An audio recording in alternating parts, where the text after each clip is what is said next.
Good evening, everyone. Thank you so much for joining us on our second day of CHOM's MEDI-HELPZ, um, Black History Month.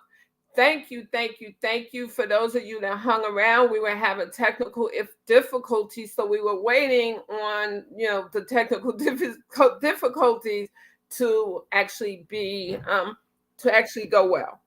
So we're here now, and today I have Miss Rosa Antonini. And if I said your name wrong, Miss Rosa, I'm sorry for that because I really didn't mean to say it wrong. So, Yes, perfect, Sandra.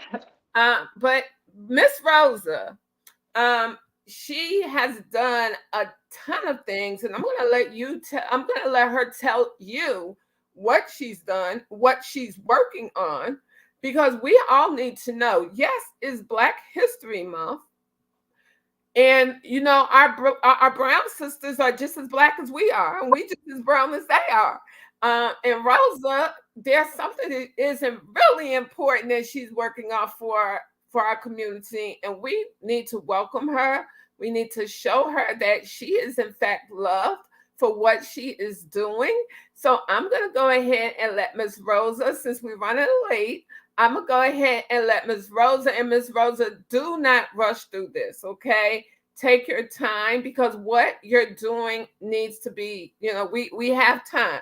So take your time in talking about it. Take your time in sharing what's going on so that people are aware of what's going on and they know how to actually get in touch with you should they need to get in touch with you. And should they want to help in your efforts of what you're doing. So with that being said, I'm gonna go ahead, and before you talking about the zero sum game of you, before you give us that definition, if you wouldn't mind actually telling us a little bit about your background, about what you do for your full-time job, right? You got Yes, to have a full-time job in yes, order to be able to do what you do. So I'm yes. going to let you go ahead. I'm going to turn it over to you, and I'm going to let you go ahead and tell everybody what's going on. Thank you, Sandra, so much for having me. And I really feel very grateful for you having me and giving me the space here. I am Rosa Lopez Antonini. I am originally from the Dominican Republic. And, I come like many of us, I think, from a very humble origins. So, through education and a lot of education, studying more than one time, basically that's how, let's say, I was able to change, let's say, my life and family lives. So I am a big advocate for education. And I think that, I think that there is a chance to break the poverty cycle if we can reach, let's say, the middle link, which I consider are the young adults in financial need. And I'm talking like really financial need. Basically, young adults that having had maybe prior education or very basic education.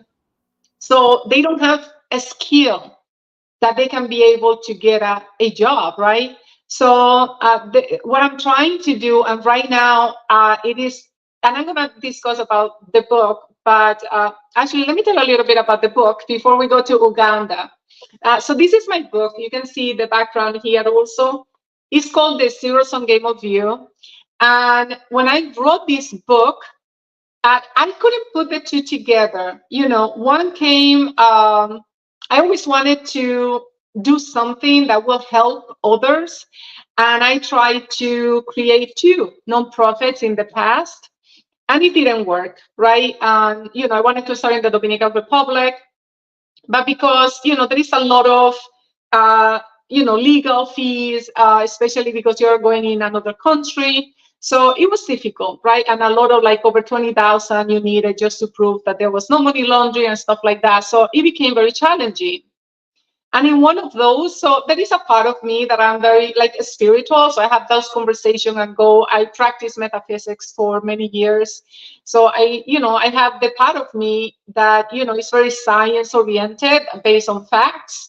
And then I have another part of me that is the spiritual side, right? So going through those challenges, I remember kind of being a little bit upset too. You can call it, I mean, if you call it God or superpower.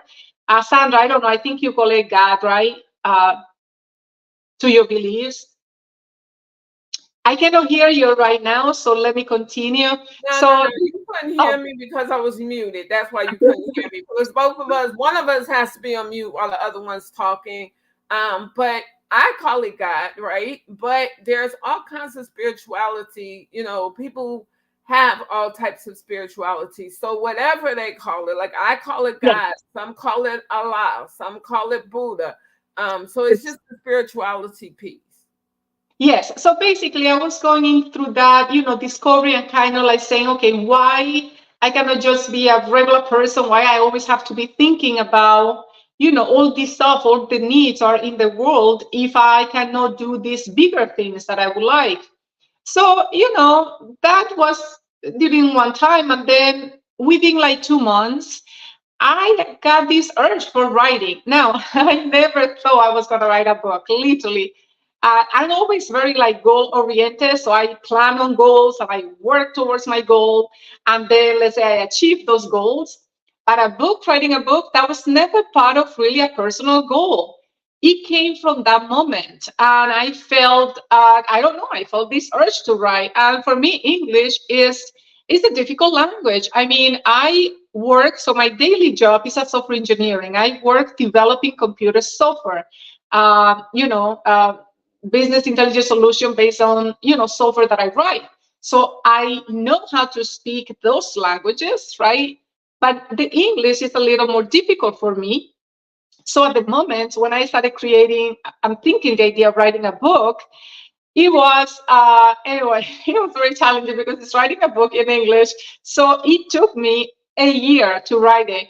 And every time was one impulse of inspiration. It will be an impulse of inspiration. And I would say the hardest part was to be able to communicate my thoughts in the English language, because I needed to write it in English, but then translate to Spanish or in Spanish to make sure that my message and the emotions that I was feeling, that I was able to put it on paper. So that part was anyway, it took a lot. If you see how many pages, Sandra, I print out, pages and pages, pages and pages. Oh my gosh. And so anyway, I remember at the end of the manuscript when I was like reading it, and I remember I'm finishing, and all of a sudden I said, oh, I'm going to donate 60% of anything that I make with this book. I mean, up to this point, I donate 100% and more, but I'm just saying that's what it came in that moment. And in that moment, when I had this realization, I'm like, oh my gosh, this was the answer to, let's say, that prayer, that need. So I took it as an indication that maybe my role was not only to help others financially, how I was trying with the nonprofit, but maybe that I needed to provide something mentally, emotionally, to make others believe on themselves, to make others to identify their self-worth, because poverty is, let's say, we see a lot of poverty physically, the things that we can see, but poverty is really, it goes throughout generation, from generation to generation, and it's a pattern. And you learn from your parents, and then it continues, and then everybody's struggling, and then you make, let's say, the best of those things, but sometimes it doesn't help. So some people might have the ideas to get out, but because of those learned patterns that they did, because of so much struggle and patterns repeated over and over, they think that that is the only way they can do, and that they will never be able to cross or maybe to get those dreams that they would like to work on. And that's why I thought that the book was important. Maybe the book was part of that mission that I feel, because it provides that mental part of it and emotional part of it. So, anyway, that's the story of how this book came to life.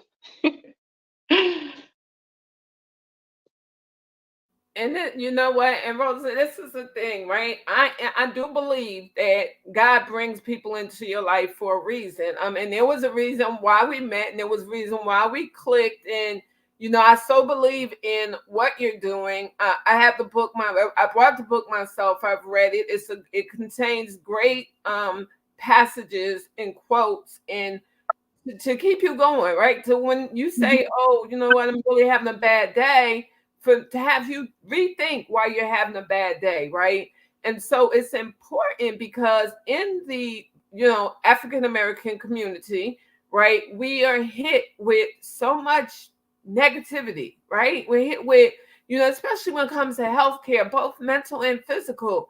We struggle, and we struggle a lot of times when we don't have to, when we need like if we read your book and we read something that you've written in your book, when we're having one of those days, it automatically starts to make you feel like I could do this, I got this. Life isn't as bad as you think.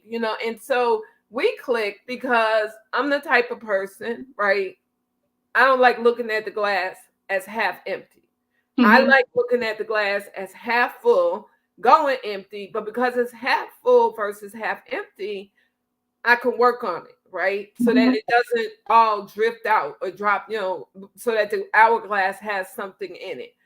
In our community, when it comes down to both the Black and Brown communities, when it comes down to healthcare and the impact that we have to go to, or that we have to see our loved ones go through, we need to be able to, not only, reach out to, the Bible or the Quran or whatever book you hold spiritually, but you also need an outlet that's not, that's non-secular, the one that speaks to you as well, because then you get additional strength on top of the strength that you get from turning to your whatever your daily devotion is geared towards.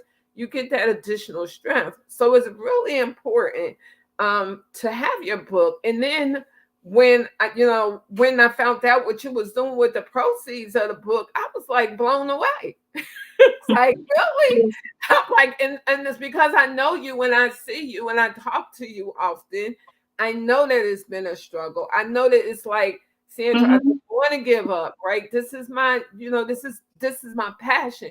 This is what I want to do. I want to help because I see, what people go through that don't have. I see. And so the humanity, the part of me is telling me to keep going, keep going, keep going. And sooner or later it will turn around.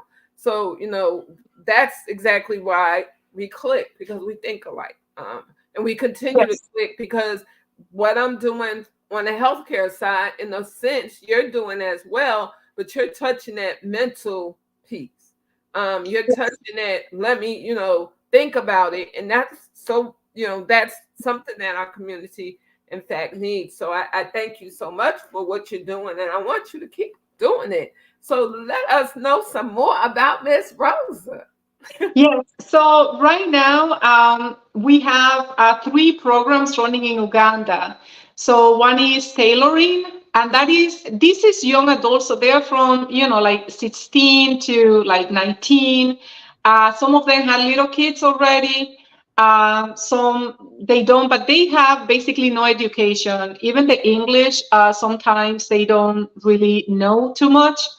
And basically, and then the other one is hair and beauty, right? And one of the things, so one of the original students that she actually finished, so it's 1 year program. It goes from 1 year program to 18 months program. So, the students, they really give in the most because they have to work in whatever they're doing today. And then they have these long hours to learn those because, and if you see the talent, and anyone that can see, I try to keep some progress on my Instagram, especially the Instagram account, which is Rosa L. Antonini. So there is a highlights that is like giving back, and that's I try to keep all the highlights there. But there was one student that sent me a letter at the beginning, right? She was one of the first one. And let me tell you, it was so like important for me, like when I read it, because sometimes you hear like, oh, X number of students are joining, X number, and it's a number.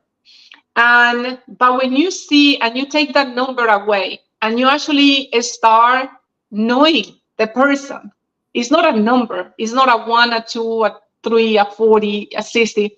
It's not that. It's a person. And that person has a family. And the difference is that when the person start making, when they really learn something, then there is no more like, oh, what's going to happen? What is the future? They have to start doing, I don't know, picking up some garbage, trying, being sometimes abused by others because they think of them less. They don't have to do that. They learn something.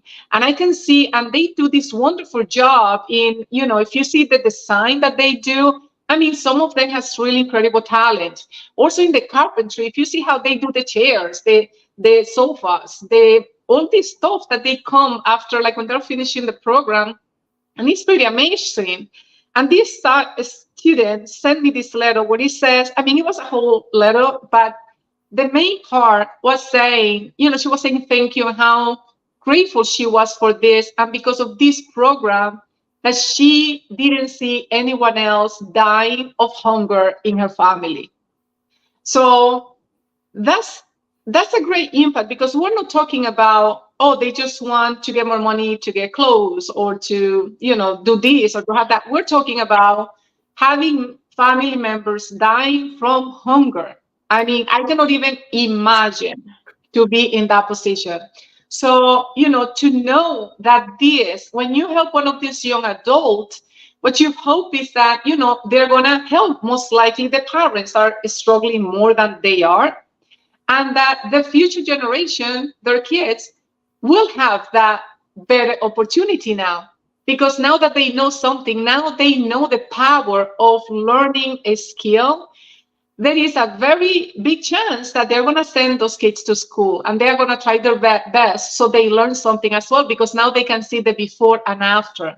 So that is basically like what I'm doing in Uganda, and I hope that eventually I can really expand these programs in other areas and other countries. That's a big vision. And even if someone else wants to take the idea and run it by themselves, it doesn't matter. If we try to help those young adults, it doesn't have to come through me. Anybody that wants to do those programs, I really believe that idea can help this cycle of poverty. We can really break that repetitive cycle. So anyway, I believe truly on that. So that's why sometimes I'm like, oh my gosh, because it's hard. It is hard. It's a lot of work. It's a lot of trying. I'm trying different stuff, and I'm trying to stay awake. Like, I don't ask anyone to help with funds. I don't ask none of those things. Even though one person, I remember from my work, the company that I work, he approached me last year and he said, oh, I really want to help the students. So I said, well, so anyway, so he decided to buy the sewing machine to the active students that we had at the time. So he bought the sewing machine for all of them, and they were so grateful because now they're learning the skill, and then they had the sewing machine. So that was good. That was really good. And I do have a question for you in reference to that, because I actually was able to see your Instagram, because once again, you do a lot of your work through Instagram. So I was actually able to catch the Instagram video, and I saw the sewing machines. I saw the students, they were happy. They had something that they could do. They were working on it. They felt that you could tell that their self-esteem was starting to build, because you were teaching them, even though you weren't with them across the lines, you were teaching them a skill. You were showing them that, people outside of their community, they do care, right? They do want to see them, be successful in life. They do want to be able to help them. So my question to you is this: with the sewing machines that the gentleman purchased for the students, were they able to keep those sewing machines, or did they have to? So they were able to keep the sewing machines. Yes. It was a very specific gift for the active student at the time. So yes, those were their machine. Just like I sent another machine before, so that was a specific student. So yes. Okay. And then the ones that are working in the carpentry, then the places that basically teach them, they've been hiring most of them. And most of them, because those are practical skills, they can really implement them right away, which was what I wanted. Something that they can start making, money, learning more, and becoming better with that skill. So yeah, so far we can see the outcome. Yes. Okay, and I do know that we have some people on LinkedIn that are listening. We also have some people on Facebook that are listening. Unfortunately, I'm not seeing the names of the people that are actually out listening. If you are listening and you have a comment or you have a share that you want to add, please do add your thoughts to tonight's conversation. If you're interested in knowing, hey, how can I get started? You say that, you are open to working with people that want to collaborate, which is my key word, is collaboration, who want to collaborate and, do the program. If they're interested in doing that program and working through that, how can they actually reach out to you and say, hey, Rosa, I'm interested in this program? Yeah, so right now, basically, the only way to get the funds is like, let's say, every time that you buy a book, basically the profits are going to them. Because, I want the person to get the benefit from the book itself, right? Because it really changed your mentality and it changed your spirit. And then, for example, for like that person that tried to donate those machine, I didn't want to be part of the transaction, so I just put him in contact with the organization there. They also run an orphanage in Uganda, so I put them in contact with them. So then they send the money straight to them. You see, because I want to make sure that if someone wants to do something, they can do it straight, like with the students, if they want to do something like that. So yeah. And we do have someone here. There's a Timothy Shunga, and I thank you very much. And Timothy, I'm hoping I'm saying your name correctly.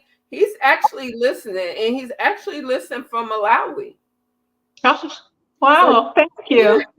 I mean, there's interest in what you're doing. There's interest in, how can we branch out? You're in Africa right now, and I know that I know that you're looking to, in at some point in time, maybe not this year, not next year, continue to branch out across Africa, to help some more students and help students in other countries as well, other third world countries as well as because I know me and you have talked about this before. As Mhm. well as doing something very similar to that in the United States, because our kids here, they need the same thing, right? I mean, kids across the world are doing the same thing. They're struggling, and we got to Yes. get them to a point where one, they can become more confident in what they're doing. Right? They don't have Okay. to turn to the streets to do anything. There's other ways around, and I know that you're not the only program that's doing what you're doing. But it's just, the more we get out there and the more programs we have available for our young people, the more they'll see that this is a new trade, or this is something I'm learning that no, it's like education, right? Once you have your education, nobody can ever take it away, Yeah, and right? I believe that that is the difference. Like you can, and of course, I'm all about also helping another help. Like let's say if you see someone starving, like anyone, just do a little thing, do what you can, and we all can do a little something to improve someone else's life, even if it's helping someone crossing the street or an elderly that cannot carry the groceries. So there is always opportunities around for those that are noticing, right? And I think that I believe that we're all connected. That's my belief. I believe that our actions really reflect on someone else's, just like someone else's actions come, to us. So in my book, I mentioned this example of, let's say, a body. Like, your body, right? If something is not working in your whole system, all the system, they need to work together. Like, for example, if you are having a problem with your leg or your feet, your heart, your organs, your other organs don't say, "Oh, forget about that feet. Let's let it die." Right? Let's let it die because we are the ones that know better. We are the brain. We are the heart. Right? We are the important one. what happened is that if you don't take care of the toes, and then somehow that sickness continue going, the whole body will die eventually, right? So, and I know that, but that's how I see the world. And that's how I see that everyone matters. Everyone matters, right? And it doesn't matter colors, it doesn't matter religion, it doesn't matter origin. Everyone matters. And everyone is as important as someone else. So if we all can see that, then we could understand that by helping that generation and those that really have no choice sometimes, then we might not see the fruits that we want right away. We might see something, but it will show in the next generation and the next, right? Until hopefully, because it's very different if someone makes, let's say, a bad decision because they have the tools and they still made a bad decision, versus if someone makes a bad decision because that person didn't have access to the information, didn't have access to have enough knowledge to know. So those are two different cases, and we cannot treat them the same. So we have to bring everyone at the same, let's say, at least base, where education and being able to support their family is something doable for everyone, right? And Right. then they can shine on their own. Right. Well, right. But we got to teach them first, and they have to start from somewhere first. And I want to actually take the time to Miranda Kennedy is actually listening in. She's here in the States, and she's on LinkedIn a lot. She has a program called Women of Color, where she actually, and this might be a good fit for both you and Miranda, where she actually has teaches women how to what they need to do to sit on a board, right? And so as your company is growing and you're continuing to help the young people, you might say, you know what, well, I do need help and I do need to go ahead and create a board. And if I could get the board to be diversified in both color as well as, as well as the social and economic, educational level, that will benefit the zero sum game. And if I'm not mistaken, you have a book, you now have a workbook to actually push it out there and get it out there so that more eyes can actually see it. We also have in the room tonight Dr. Tanya Farron. Dr. Tanya does AI. So she's an AI distributor for a program that's also my best friend when it comes to AI, Miss Ruby. She's here. She's saying hi all, but I'm glad that she's actually also listening tonight because it opens up the opportunity for those that have AI to also step to the plate and work with the young people that you're working with in whatever program it is so that they can push forth. Like, here's another skill. Hey, you're learning carpentry, but here's what you could do with carpentry through the use of using Ruby or any other product. But I'm pushing Ruby because I'm also an AI distributor for Ruby. But so I might sound a little biased, but that's what I'm saying. But those are just two of the people that are in the room tonight listening to you that have ideas and have ways to generate to help you so that you can continue to, like you said, it was sewing, it was carpentry, all the other designs or all the other ideas that you have in your head to help our young people. And once again, I'm not being biased, but this is Black History Month, but to help the African American community, our young ones learn and continue to learn and continue to give back to society.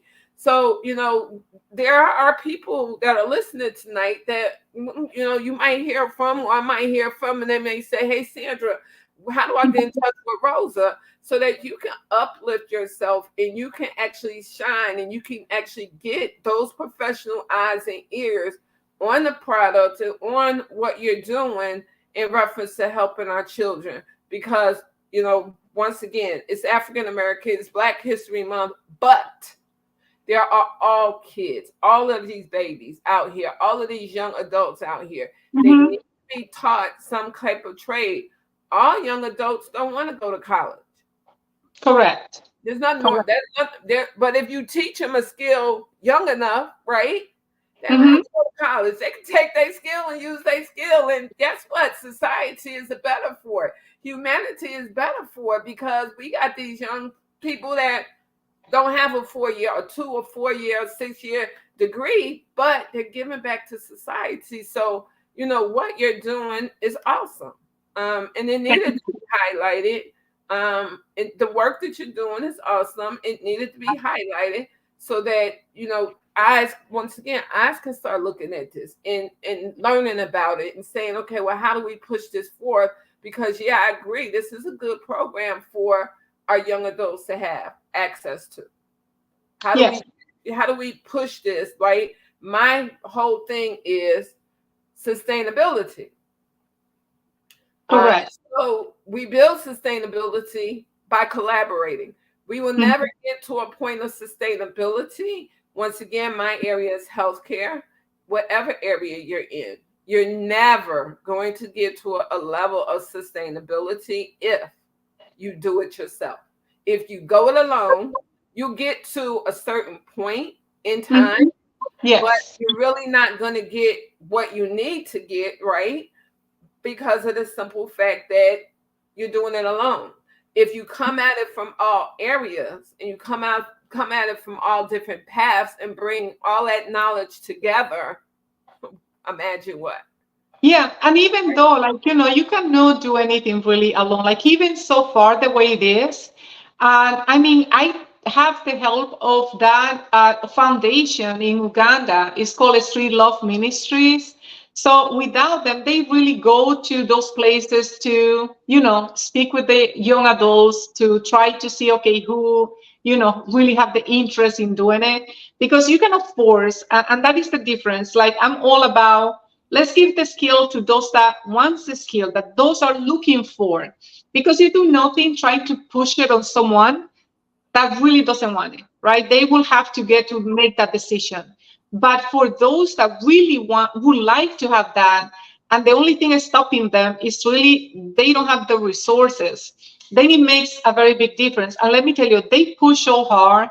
When they get in, they push so hard. I mean, some of the design I really amazed. I hope that someone that knows about style pay attention to what they are doing and maybe give them a channel to see those styles and maybe help them sell in other countries because they do have great talent.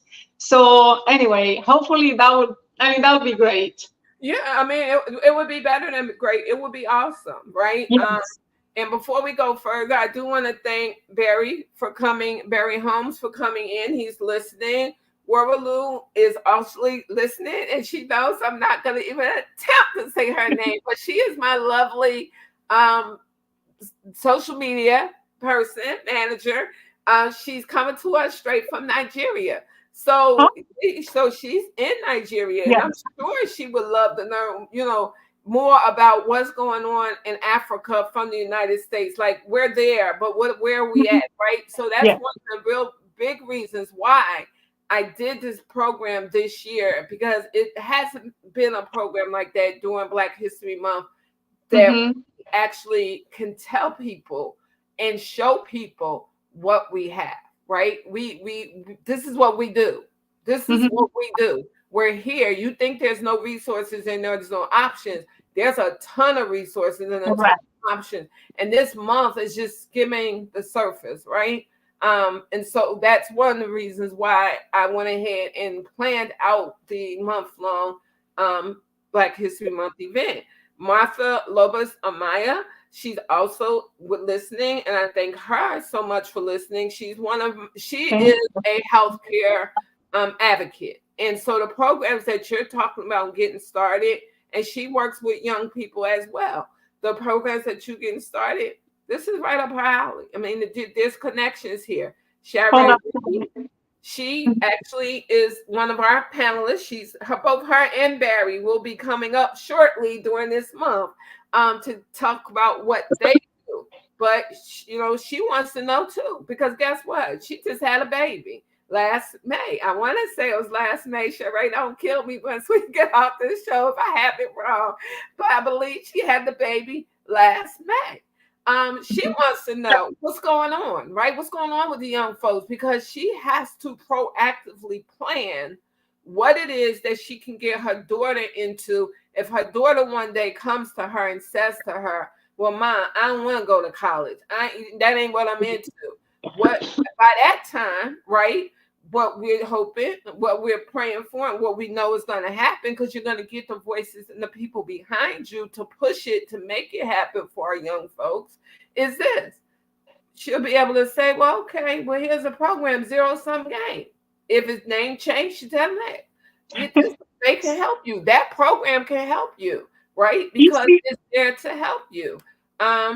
Of course, like I said, Dr. Tanya's here, and she is a Ruby distributor. I'm up under her, but she says she loves Ruby, and I'm, giving her ideas. So the distributors that we have that are already in Africa, this is an excellent program for them to get into, to start teaching the young people how to actually get into AI and how to add AI to the zero sum game program, and so that it's out there, right? And then we have Perez. I'm hoping I'm saying it right, in the audience as well. He's listening, and then we have Dantes, who's actually also listening, and he's a student at Penn State.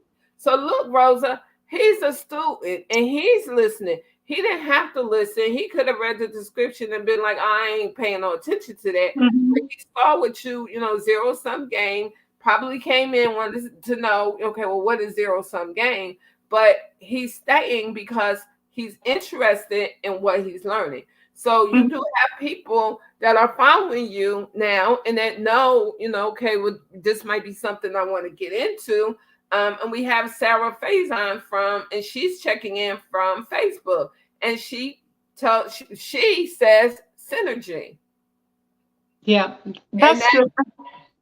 Sandra, I was just going to mention, because you brought something important about, we do the best to have the kid to get into school, to push them.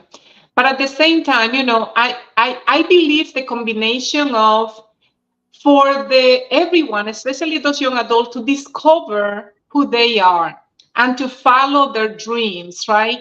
And that's why I think it's important that, the younger they get introduced. I actually think schools should have classes on self-development, because it helps them to understand their value, their worth, not to let them be pushed around by others. Like, and it creates a self-esteem and confidence. So then when they make that decision, they go to college. If they don't go to college, what do they decide? It's a much more educated decision what they're making.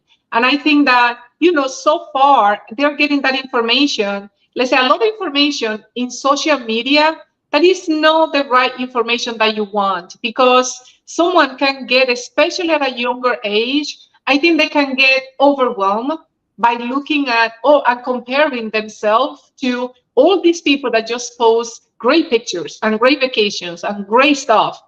And then they start making this comparison and thinking that maybe they're not enough because they are not there. And look, that person, right? It is normal, especially at those younger ages. Your brain, you look for connection, right? And then you start comparing yourself with others.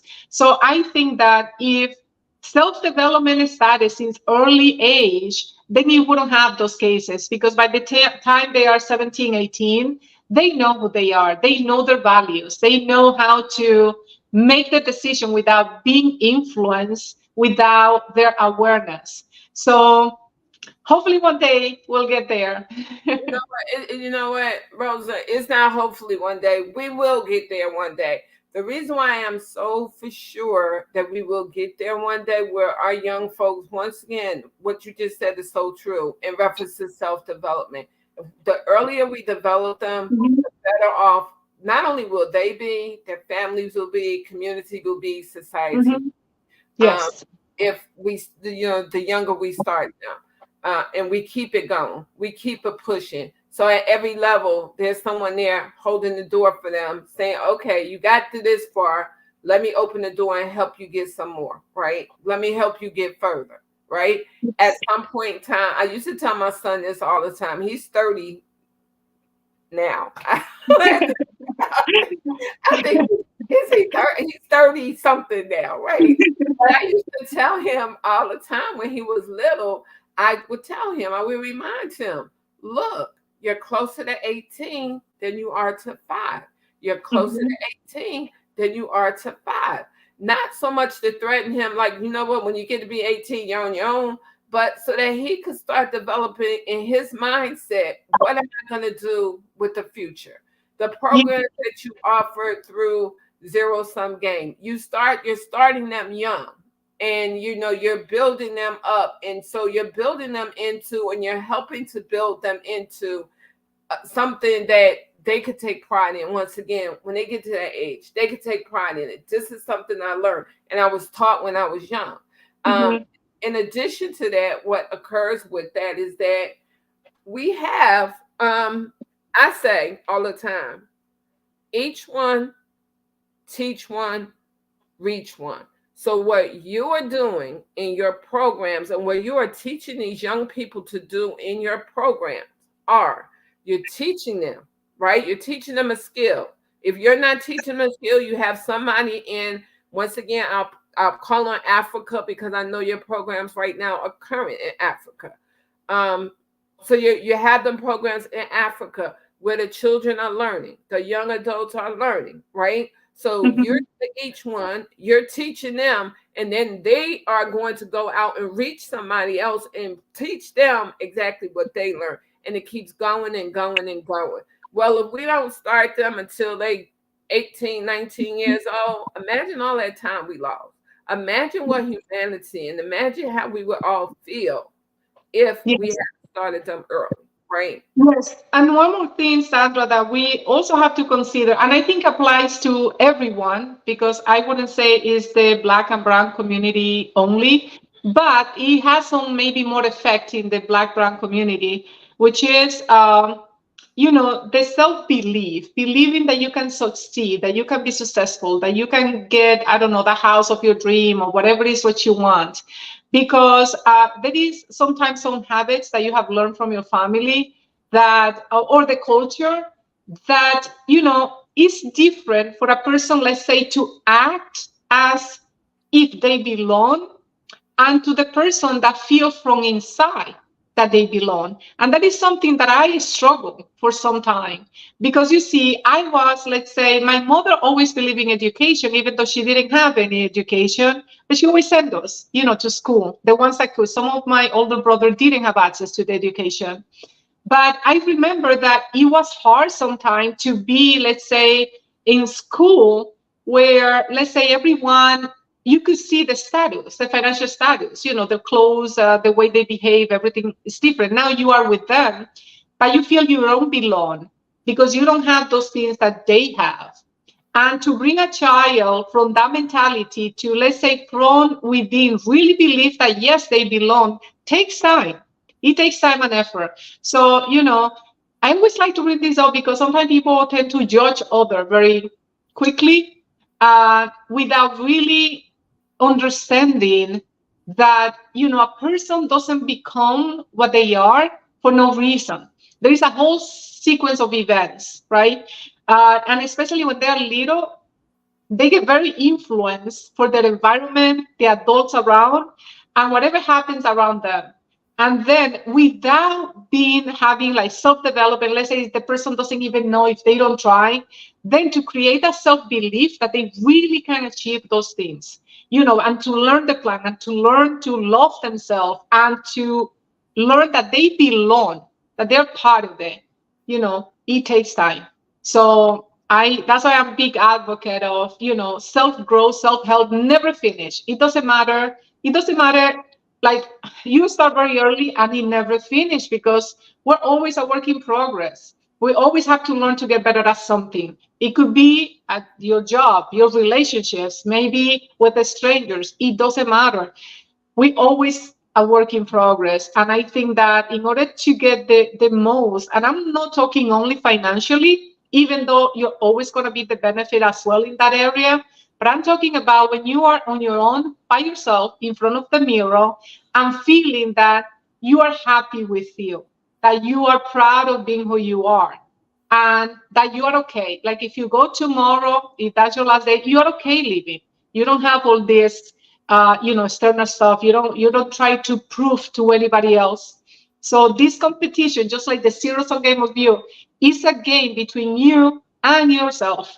There is only one winner. It's just the person, right? Right.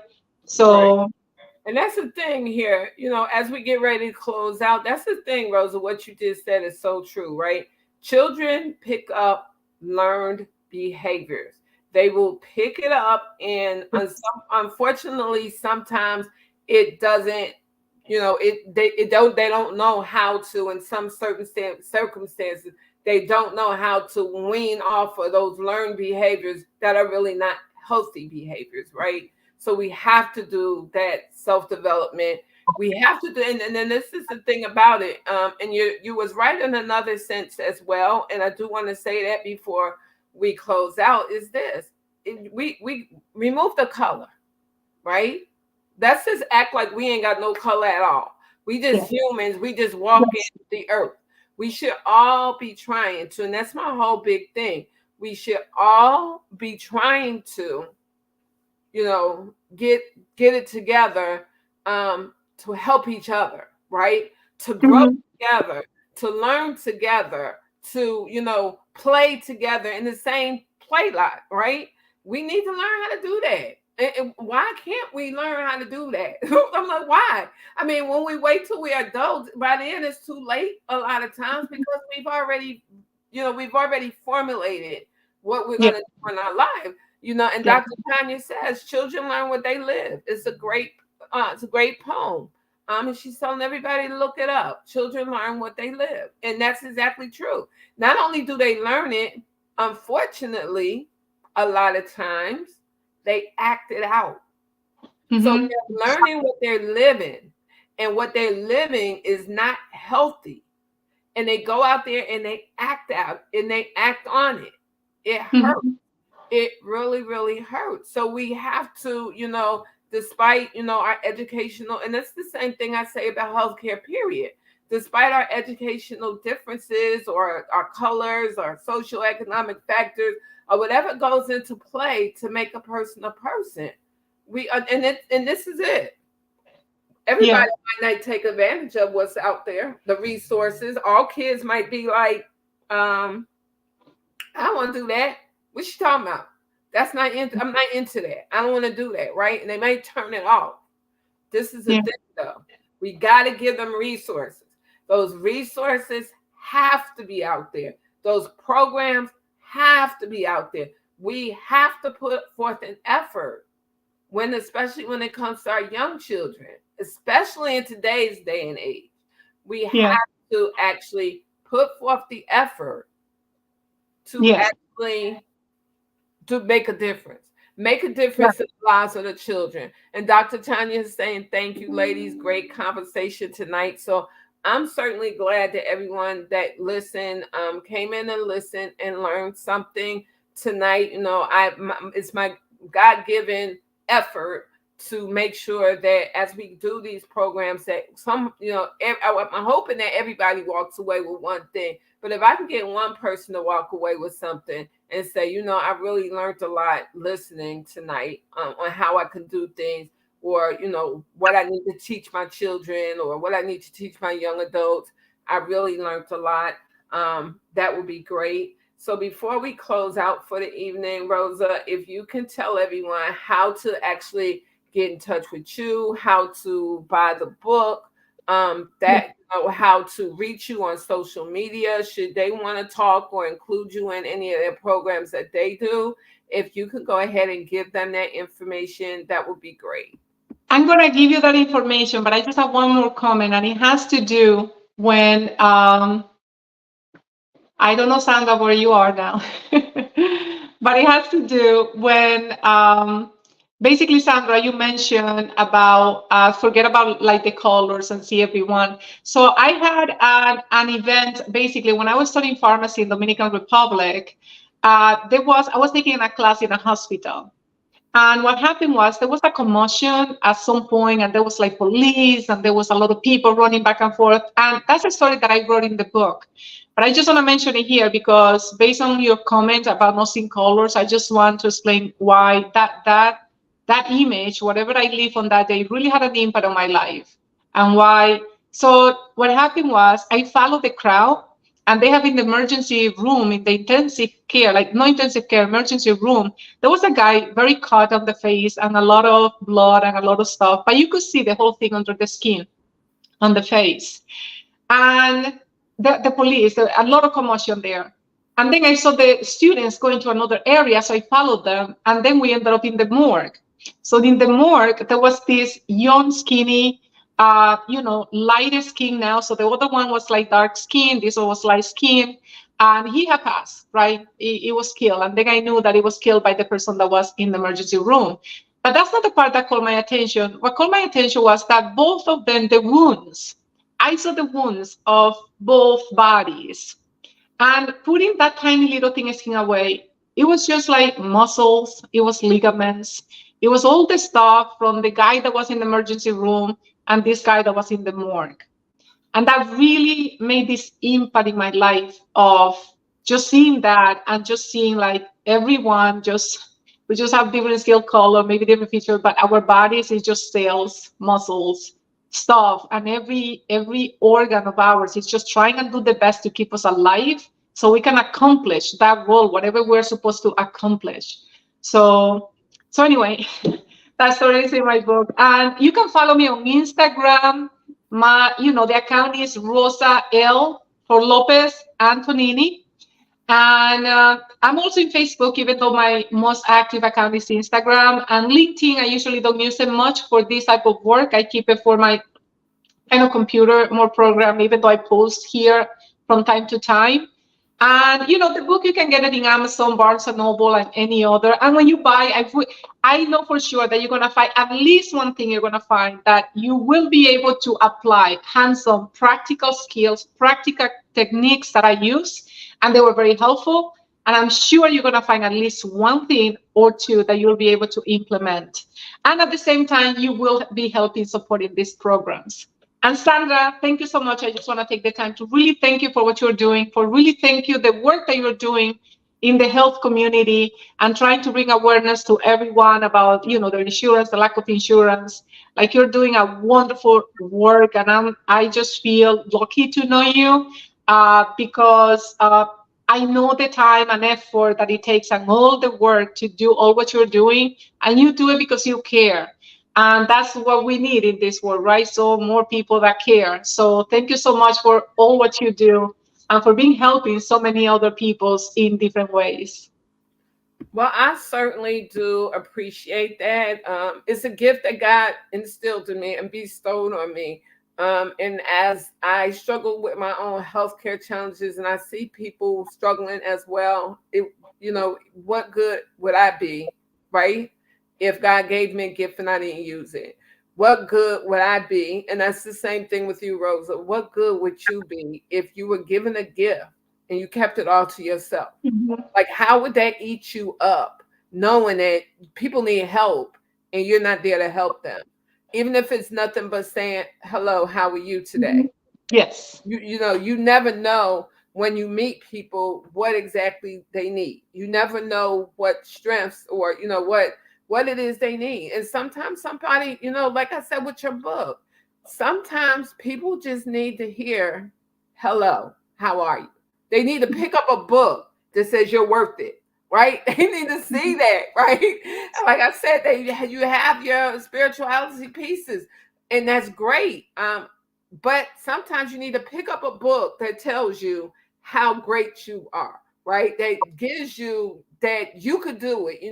Why do you look at, just think of these things. And and I so look forward to everything that I see you. Like I said, we met at a time when we could have, once it was done, we could have went our separate ways. We didn't do Mm-hmm. that. We came together and we merged together, and we were stronger because of the period in time that we went through. Yeah. So, I just, like I said, I'm seeing you grow. I'm loving you grow. I and that, I'm so happy when I see what you're posting on Instagram and what you're seeing on Instagram. I'm like, go Rosa, go. Right? Because I know when we first met, like you were shy because you didn't feel like you fit in because of the language barrier. but Yes. you fit in. You made it fit in. You took those words. I don't know if you noticed that, but you took those words in that book and you used it for yourself and you guided yourself and you say, I got this. I really do have this. One last thing before we go, and you're right, Sarah Faison, words can be powerful. They truly can be, and they are when it comes to our young people. If they don't hear that they're worth it enough, they're not going to think that they're worth it. We have kids taking their lives, young adults taking their lives because they feel as though it's not worth it. Somebody's not speaking that language that they need to actually hear to get them to understand. And once again, back to Dr. Tanya saying, children learn what they live, and it's right. But guess what? If what they're living at home is not good, and then they get out in the street and it's not good, who's it on? Is it on them or us? Like, right? Whose corner is that on? Who is living with that if that's what they do? We as adults are living with that because in some small way, we didn't do enough. In some small way, we didn't say something that we could have said. In some small way, we didn't even listen to something that we should have listened to. Because if we listened, we would have heard what was going on. Like we could pick up on stuff like that. So thank you, Miss Rosa. Before we close out, do me one big favor. Pick up that lovely book of yours and read us a passage from that book of yours to lead us out of here. Thank you so much. Thanks everyone for joining. Thank you. You're welcome. You have I want you to read a passage, Miss Rosa, out of your book. Oh, you want me to read something about it? Yeah, I want you to read something. Oh my goodness. Okay, put me on the stand now because oh my goodness, which one will be? Oh my gosh. Just pick anything and read Okay, it. so anything. This is Spanish lady, and you see it's completely improvised. But I talk about the intentions in the book and starting the day with an intention, right? Because if you do, your day is going to be a lot more productive. And this is page 80, so there is a lot. But then at the end, you says, finish your intention by planting a seed of gratitude, trusting that you will obtain your specific wishes or better. And repeat a few times, thank you, thank you, thank you. And the main reason I said that you're gonna, get your wishes or better is because there are situations that what we want is not really what's best for us, but we cannot see it at that moment. We will be able to see that in the future when we look back, right? And then we can be grateful for those unfulfilled wishes because it would have been a pain on the neck if you got it. So that is something about the intention. It was just a random page. That's okay, because you didn't know I was going to ask you to do that. So I'm grateful for you, everyone that's listening, and for those of you that we will be watching this once we download and upload it onto the platforms. Please have the rest of a beautiful day wherever you are. Tomorrow's day 3 of the Charms Black History event at 6 p.m. We will be having Miss Renee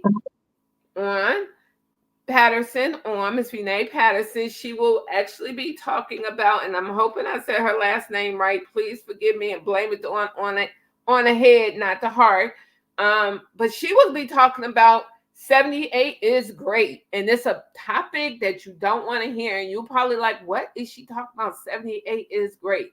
It's something that all of us need to know. We all of us need to follow. We need to be aware of. And so tomorrow at 6 p.m., that will also be that's day 3. And that will also be another live. So please, if you can, join us for the 78 is great event. Thank you so much and have the rest of a great day. Thank you. Thanks, everyone.